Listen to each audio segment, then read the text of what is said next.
YouTube. I did an unboxing video of this the other day. It's not mine, I just had it in for a setup. This is a brand spanking new Epiphone Explorer. It's a Bendon Small Ghost Horse, which I don't know, it's from the band Deathlock.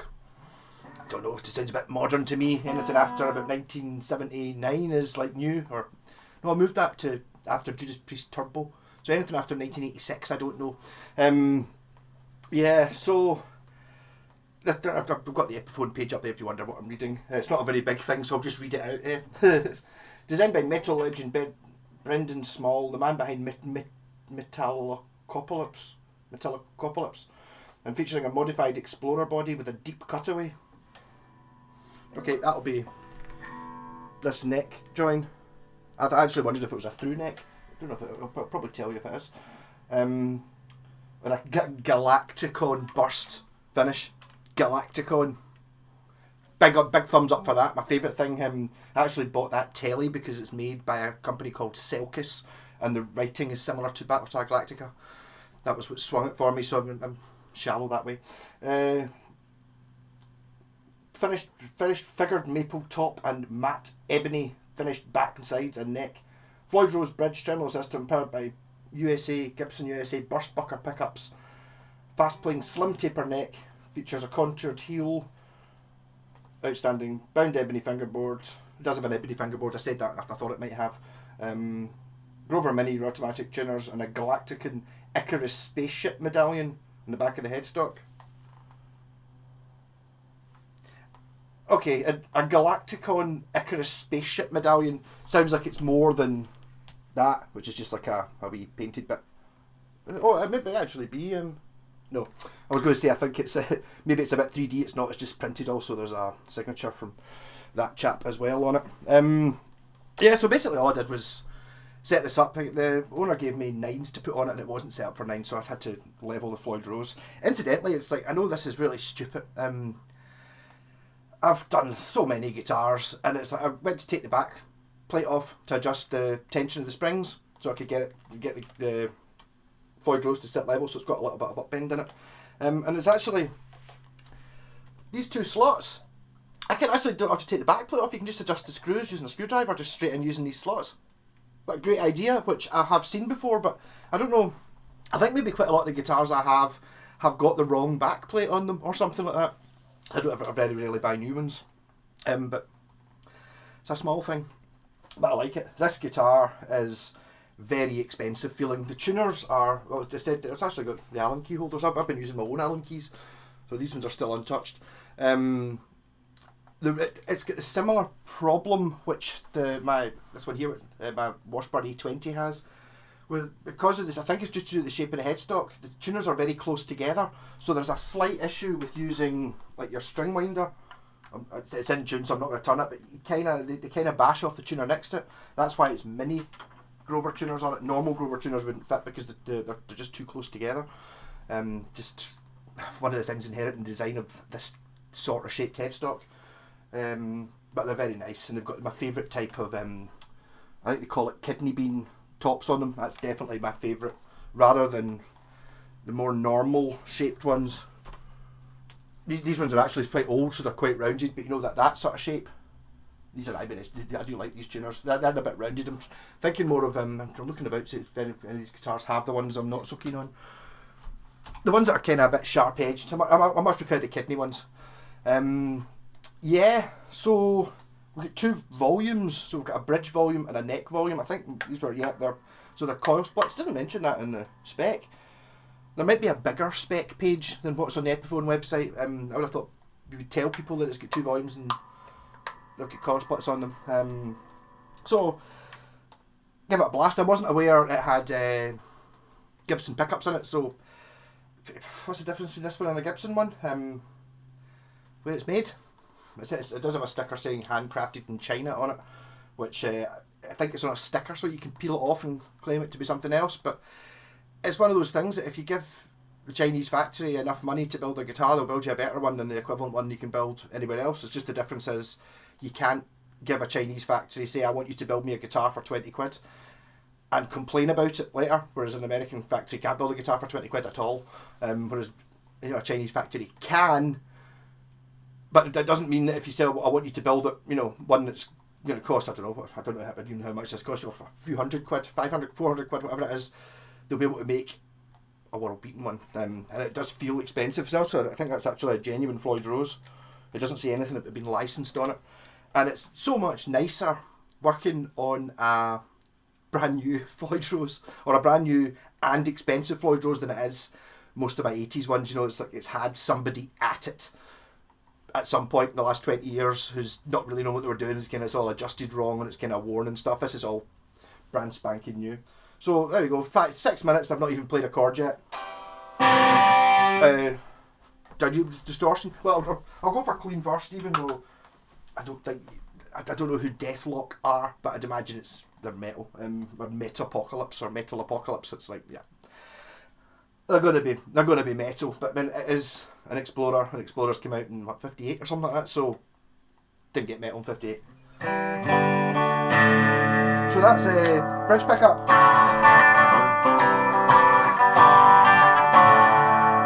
Split it.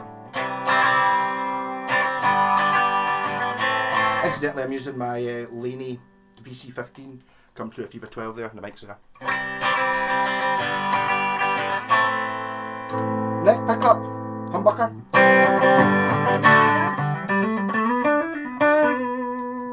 And then a single coil.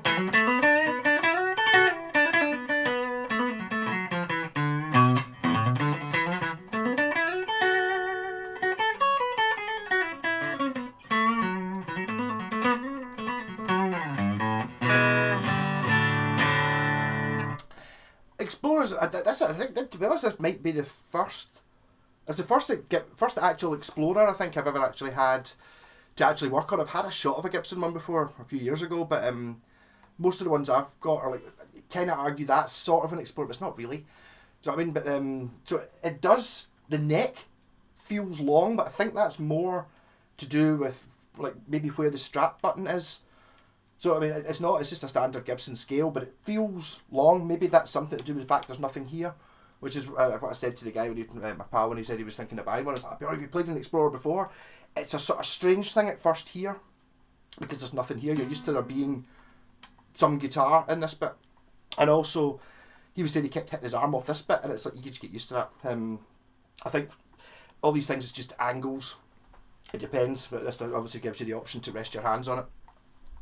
When you're in the studio arguing about what the mid-8 should be like, you can show your proper contempt.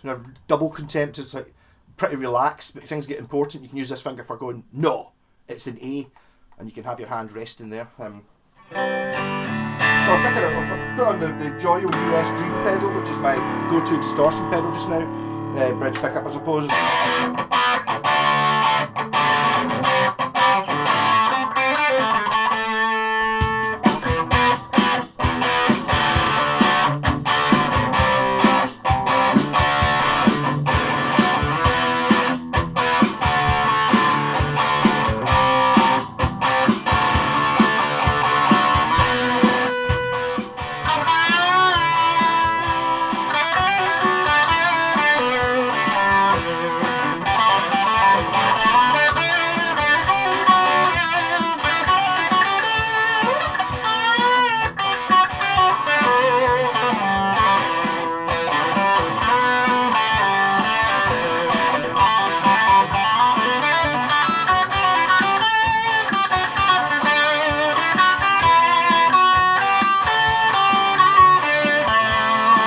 I want the strap to be a bit longer, but it's like if I'm moving somebody's car, like to get mine out, I don't adjust the seat. I'll just sit slightly uncomfortably. I would have this slightly lower.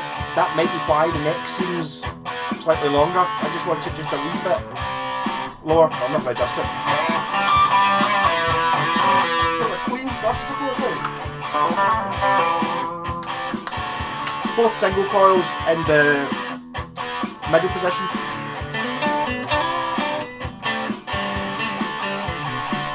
And distortion, sorry.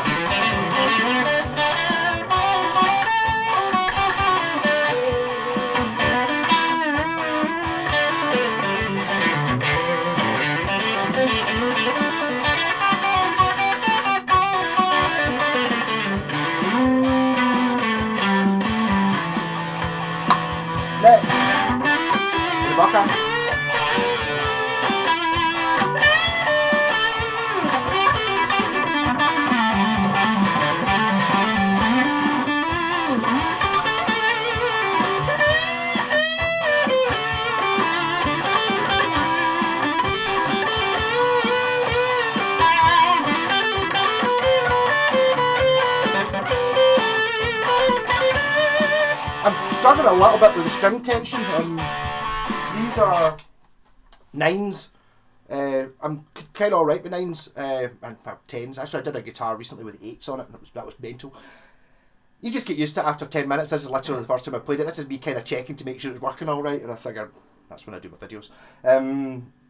But because this is a Gibson scale and 9s, kind of bendy, which is fine. Whereas I think the rule of thumb is if you put 10s on a Gibson scale, it's the same tension as 9s on a Fender scale. So if you if you've got 10s on your Gibson and 9s on your Fender, they both feel similar. Whereas this is the 9s on the Gibson, so this is a bit bendier. I'm just making excuses for not playing very well, and also probably not knowing enough metal to really use this properly. But I mean, what's supposed to say what's proper? I don't think you need to be a metal fan to appreciate this guitar. It's not. For me, this isn't excessively metally. This is a Gibson Explorer, a really nice Gibson Explorer. But sometimes you get ones that are, like matte black with skulls on them and hate written up the fretboards. It's like you kind of got to use that for metal. Whereas this, I think you can get away with being in probably more your metal edged bands. I don't think you're going to get, if you're a Beatles band, you're not going to be playing this. But I think you get away with it if you're anything more rocking than that, and it's just an Explorer. These strings are just on, so I don't know how well. I'm going to batter the Floyd Rose in a minute.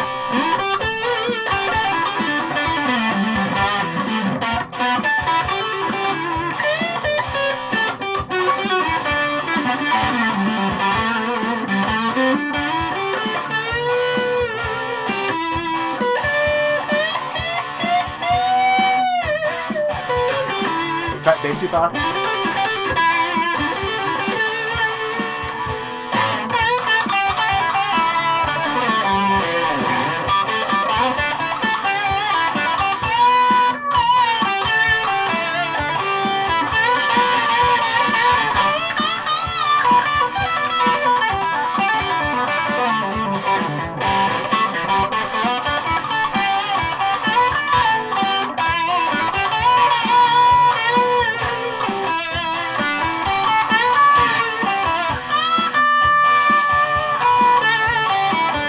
A bit more distortion, go for my twin note fuzz.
Up a full fret for the up bend.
I'm making it sound hard. This guitar is really high, really easy to play, high up the fretboard.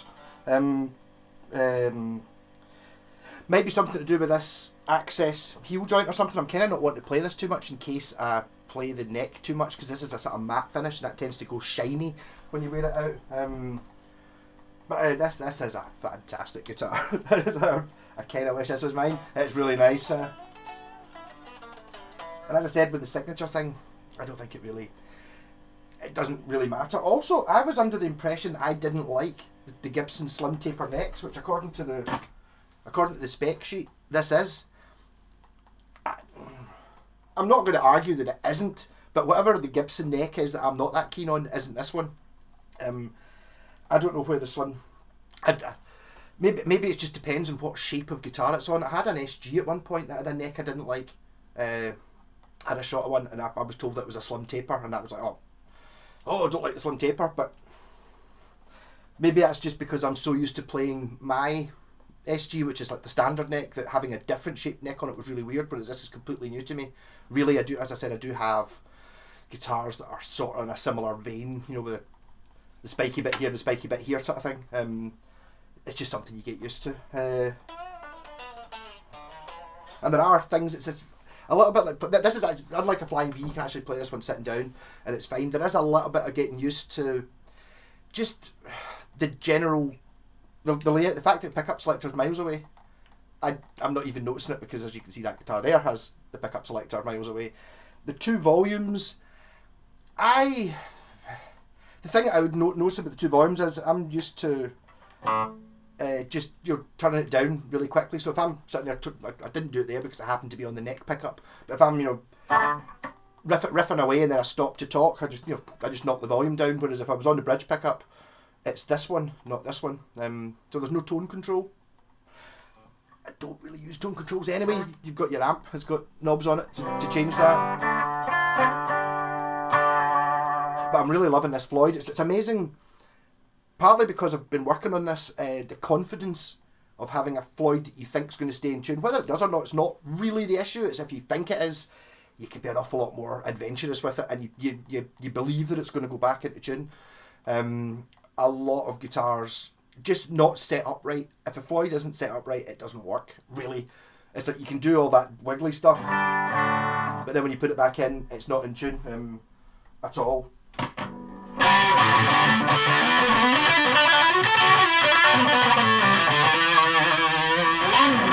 it does that. It might be called trilling. No, trilling's going. That's a trill, but I don't know what you call it when you can hit a note. Flutter. It's called fluttering. But that's just because it's pure super responsive and super well connected. How much of that's to do with this being a real Floyd Rose, and how much to do with it being brand spanking new and not been messed about with other people. But if the tremolo arm is just, when you put it in, you tighten it up, it's just perfect. I don't know. I don't want to blow on his guitar. I'm not sure even if you hit a note and then blew on that, you could probably move it. And it doesn't suffer from, which you get from a lot of guitars. See when you're doing the sort of Chuck Berry, bend a note and then hit the next one. When you bend it up, the bridge raises up because you're pulling on it, and then when you hit that note, it's out of tune. Which seems fine on this guitar.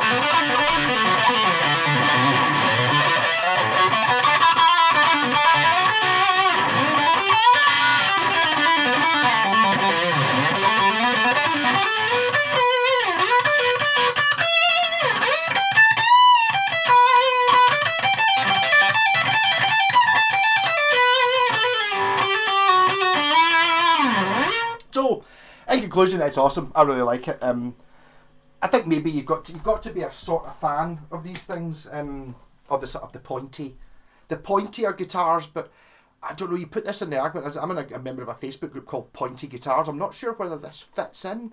I think if you're talking about it's 1960 or it's 1970, I've got a pointy guitar. Yeah, this is totally a pointy guitar. But since modern days, after BT Rich have been about for years, and you get super pointy guitars, is this one pointy?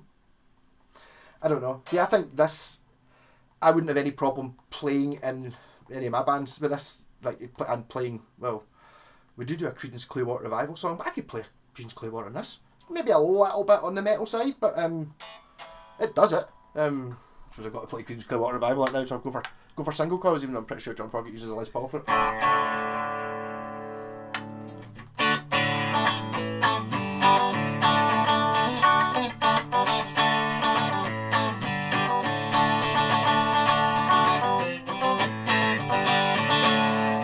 Does it?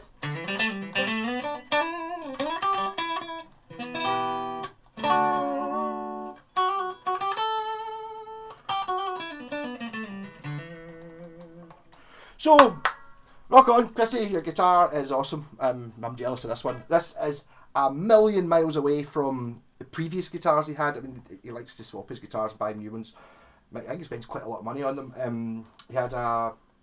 He bought a brand new SG, which it was a green one. I've done a video on it. It was rubbish. The frets on it were terrible. This is a completely different thing. It does say Epiphone on the top, but apart from that, nothing like that. Also, he had a Koa. I can slag it off a bit now because he's got rid of it. He had a Koa Les Paul, Epiphone Les Paul, and this is miles better than that. I don't know how much the cost difference was between the two, but then again, I'm not a Les Paul fan. If you'd given me the option of an Explorer or a Les Paul, I'm always going to go for the Explorer. I would even go for the Flying V, even though the Flying V's got an awful lot more adjustment to do than to your playing style, because the Flying V you have to stand in rock star pose. Although this does give you a certain kind of thinking of the Aliens, when they've got the Marines have got the big gun that's kind of on their shoulder. It's got that sort of thing going on about it. Feels like it's going fast.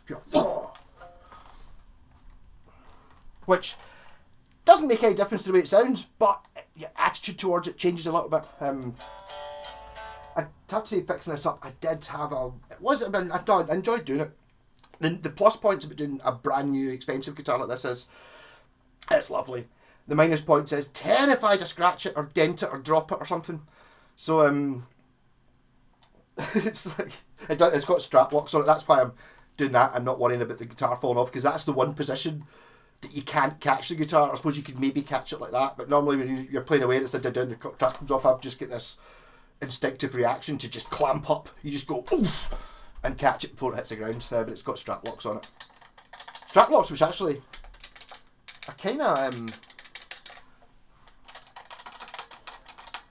they're a bit sort of noisy when you tap them. Don't know if that makes a point. Anyhow, rock on. Oh, sugar, this was Tuesday. It was meant to be a trade Tuesday. I do have another video. I'll put this one out anyway. Catch you all later. See you in Sunday live stream. See ya.